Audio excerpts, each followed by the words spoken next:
Hola a todos, ¿qué tal? ¿Cómo están? Esta semana París se ha convertido en el centro del arte internacional gracias al Salón Art Paris, que ha hecho del Grand Palais efímero el punto de encuentro de galerías y artistas del mundo entero. Aprovechando esta efervescencia en el mundo del arte, este jueves se abría aquí en París un nuevo espacio dedicado al arte latinoamericano. Se trata de la Galería Slato Parra, con una exposición dedicada al artista argentino Antonio Asís, fallecido en 2019.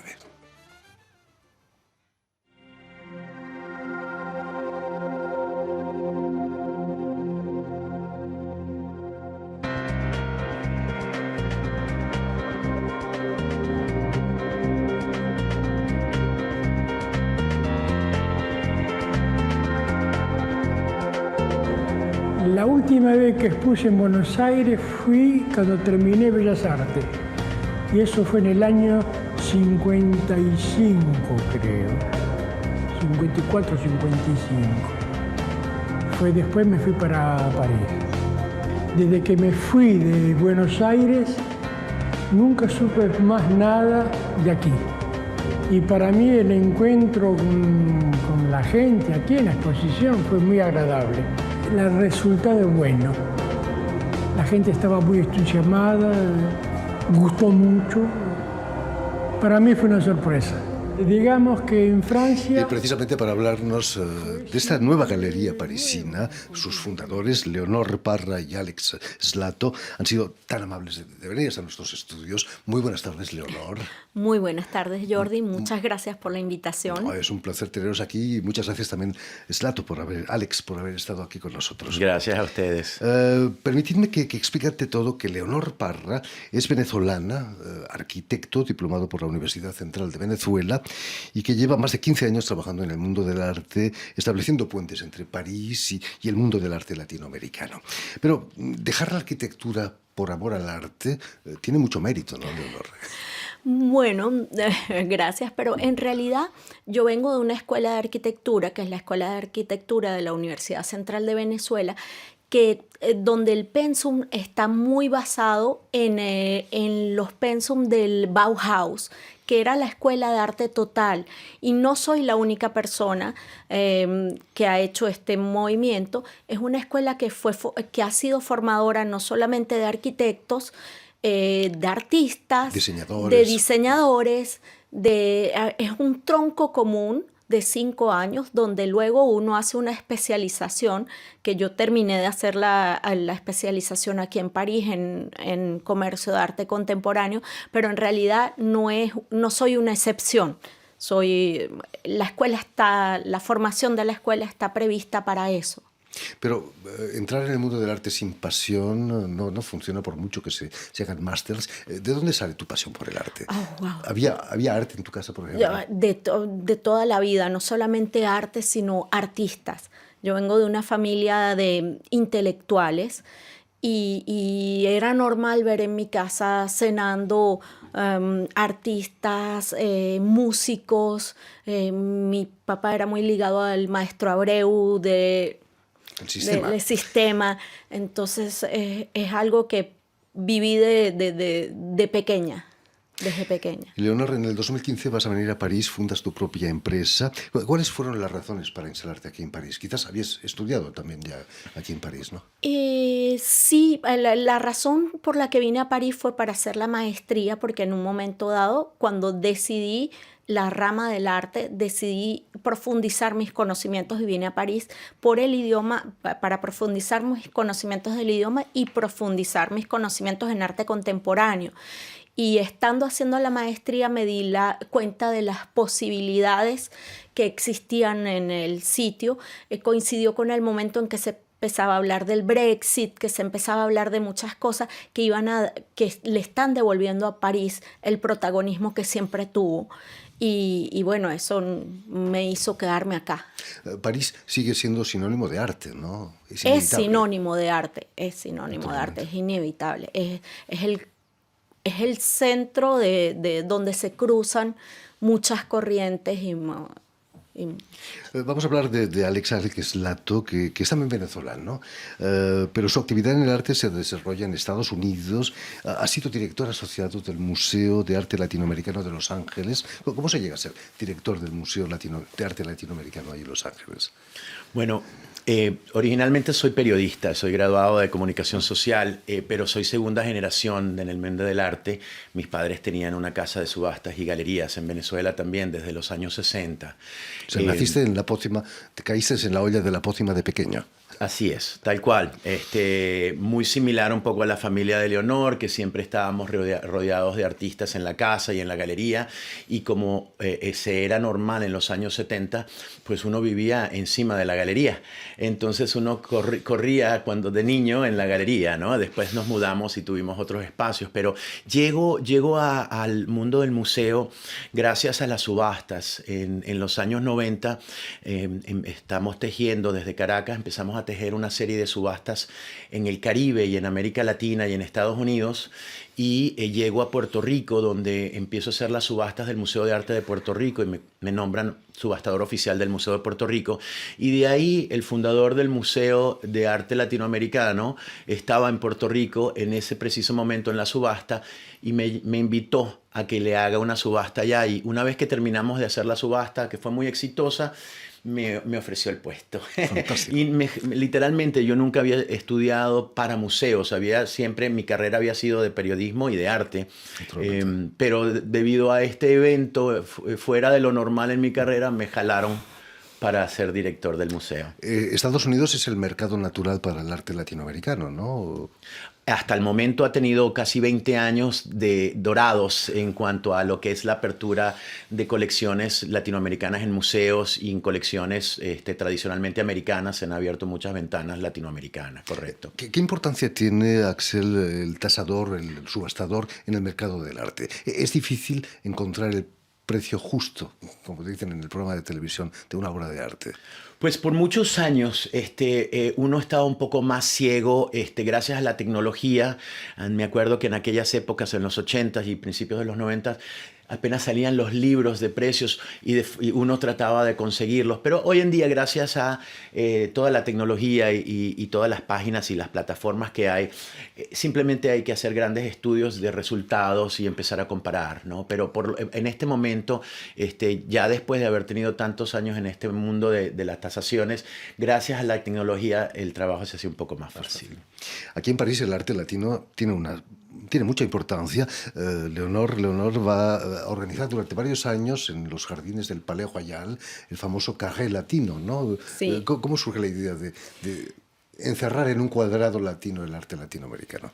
Surge porque al comienzo, cuando yo llegué a París empecé a trabajar muy mano a la mano con la Galería Denis René y organicé varias exposiciones de artistas latinoamericanos. En el momento que organicé las exposiciones, mis cuentas de mail empezaron a abarrotarse de los artistas que me enviaban mails para decirme, ¿eres tú quien se ocupa de los artistas latinoamericanos en París? Y me vi forzada de una manera muy amigable a asumir un poco una posición de la cual yo no había pensado, y por eso digo que las circunstancias se fueron dando. Entonces un día, pensando qué podía hacer para mostrar no solamente la parte geométrica, sino la figurativa, en ese momento yo vivía en medio del Carré Rive Gauche y era muy amiga de todos los anticuarios. Ellos me empezaron a preguntar cómo hacemos para hacer venir los coleccionistas latinoamericanos, y les propuse que me prestaran las vitrinas de toda la calle y hacíamos una exposición. Como era el Carré Rive Gauche, decidimos llamarlo Carré Latin, porque Carré cuadrado latino. Además coincide que está en el barrio latino de París. Además. Entonces de ahí surge el primer Carré Latin, y luego, bueno, las circunstancias hicieron que con un contacto con la dirección de Palais Royal les encantó el proyecto y luego empezamos a hacer los jardines del Palais Royal y las vitrinas de los comerciantes en una exposición que era lo opuesto del White Cube. Era exposiciones muy eclépticas, y que pensamos volver a retomar. El Carré Latán no está muerto. Hay que decir que no se puede hablar de arte venezolano sin hablar del arte cinético, geométrico de los años 60 y 70, con nombres como Soto, Cruz Díez, pero su explosión se produce aquí en París, ¿no? Nos hablabas de Denise René, que fue quizás la responsable cuando abre su galería en los años 50 del éxito de Soto, por ejemplo, y de Cruz Díez. Sí, porque es que eso coincidió con la época en que Latinoamérica estaba, la posguerra, el final de la posguerra europea coincide con un momento de florecimiento económico latinoamericano. En Venezuela, sobre todo. Y Argentina. En Venezuela y Argentina, y eso hace que los artistas, tratando de internacionalizar sus movimientos y de mostrar sus obras al internacional, comenzaron a venir a París para mostrarse al internacional, cosa que fue muy acertada, porque los artistas que vinieron a París se encuentran hoy mucho mejor posicionados históricamente que aquellos que se quedaron en nuestros países. No fue fácil para Denise René tampoco, ¿no? En aquellos años 50 era un arte que se salía de la norma, ¿no? De lo común. Sí, no fue fácil, pero bueno, tiene muchísimo mérito. Qué mujer, ¿no? Sí. Denise René. Pequeña, pero con una fuerza extraordinaria. Axel, cuéntanos... Alex, perdón, siempre me estoy equivocando. Cuéntanos cómo nace la idea de crear un espacio de arte dedicado a América Latina en estos momentos en que, bueno, económicamente las cosas no van demasiado bien a causa de la guerra, la pandemia y tantas otras circunstancias. Bueno, me recuerdo una entrevista que le hicieron a Cruz Díez hace muchos años y le preguntaron ¿por qué París? Y él Me dijo, temo que fui yo. Pues, ojalá. Y él dijo, porque París tiene las coordenadas correctas para mí. Y yo más o menos sigo un poco esa línea. Gracias a la amistad y la relación con Leonor, estuvimos conversando un poco sobre todo un gran renacimiento que está pasando en París, en Francia en general, gracias un poco a toda la infraestructura gubernamental, apoyando un poco todo eso, y las condiciones del COVID y todo lo demás han hecho que se nos dieran varias oportunidades, y dentro de varios meses que estuvimos conversando esa oportunidad, decidimos apoyar un poco todo este momento y abrir un espacio para arte latinoamericano, de artistas latinoamericanos y de la diáspora latinoamericana. Volviendo al arte cinético, nace en los años 60-70, pero hubo una especie de paso triste en los años 80 y ahora está volviendo a salir, estar de moda, ¿no? ¿Cuáles son las causas? Bueno, los mercados son cíclicos y van cambiantes. Tuvimos... En esa época de los 60, los 50 empieza a haber un gran movimiento, empieza la geometría y llega a ser lo que ha sido. En los 80 empezamos a ver que la figuración empieza a tomar primer paso y primer puesto dentro de todo eso. Y así tuvimos unos 20 años donde la figuración fue muy fuerte y predominante en el mercado. Y una vez más, el ciclo empezó a cambiar. Cuando llegamos a los 2000, empieza a reentrar una vez más todo el proceso geométrico, apoyado mucho con la edad y la importancia de los artistas como Cruz Díez y como Alejandro Otero y como Soto, que han apoyado a que todo eso también haya pasado en los últimos 20 años. Quizás, Leonor, no hay una nostalgia de esos años felices de los 60, los años del baby boom. Es posible que haya una nostalgia, pero también es verdad que como decía Alex, son procesos que son cíclicos. Pasados los años, los artistas de los 50 se convierten en lo que fue para la gente del principio de los 80, los artistas de los 20 o de los 30, porque ya hay una generación de por medio. Entonces, lo que fue para la generación de mis padres, Picasso, es para nosotros la generación de los 50. Por supuesto. Exponéis, acabáis de inaugurar una exposición dedicada a Antonio Asís, que no es venezolano, pero hace arte cinético, arte geométrico. Me decías que en Argentina también eran años de abundancia. Bueno, por supuesto, el principio del siglo XX recordemos que Argentina estaba entre las 10 potencias del mundo. Han cambiado las cosas, desgraciadamente. Desafortunadamente. ¿Y cómo conociste a Antonio Asís? Por casualidad. Antonio,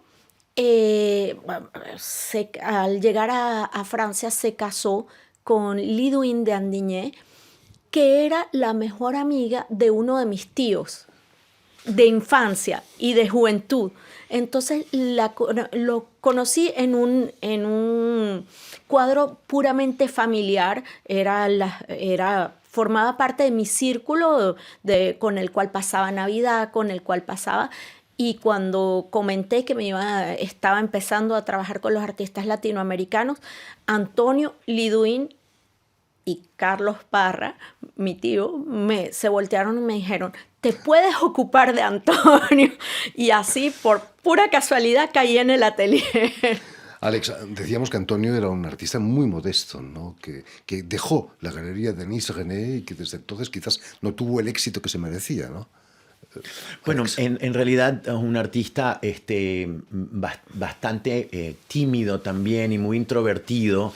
Pasa mucho también eso, las personalidades. Tú ves como hay artistas que tienen son muy extrovertidos y se manejan muy bien solos. Y después está el creador, que es más introvertido, que necesita un apoyo externo para poder sacarlo al aire y sacarlo al mercado. Y eso es lo que pasó con el maestro Antonio. Se quedó produciendo en su taller por años unas obras fantásticas, pero le faltaba también durante la década de los 80 y los 90, como muchos artistas geométricos que tuvieron una época como un semi-olvido, ¿no? Y después en los 2000 empieza otra vez, y ahí empezamos a ver así también un poco volver a tomar vuelo y tomar aire como artista importante, ¿no? Contadme, la galería Zlato Parra va a continuar, me imagino, exhibiendo sobre todo artistas cinéticos, ¿o hay un estilo que se define? Nuestra línea va a ser artistas de origen latinoamericano, pero no exclusivamente cinéticos. Tenemos muy buenos artistas figurativos. Incluso hablábamos hace un rato de Vigas. De Osvaldo Vigas, que forma parte de los artistas que vamos a manejar en Statement. En fin, pues ya lo saben, tienen una cita en la Galería Parra Zlotto, aquí en París, para la exposición dedicada a Antonio Asís. Recordemos que esta galería está en el número 6 de la avenida del Cas, en el distrito octavo, aquí en París. Muchísimas gracias. Gracias, Leonor, por haber estado aquí con nosotros. Muchísimas gracias también a Axel, Alex. ¿Ves? Cuando yo me escribo las cosas siempre leo lo que me he escrito antes. Alex, y espero veros de nuevo para otras exposiciones aquí en esta radio.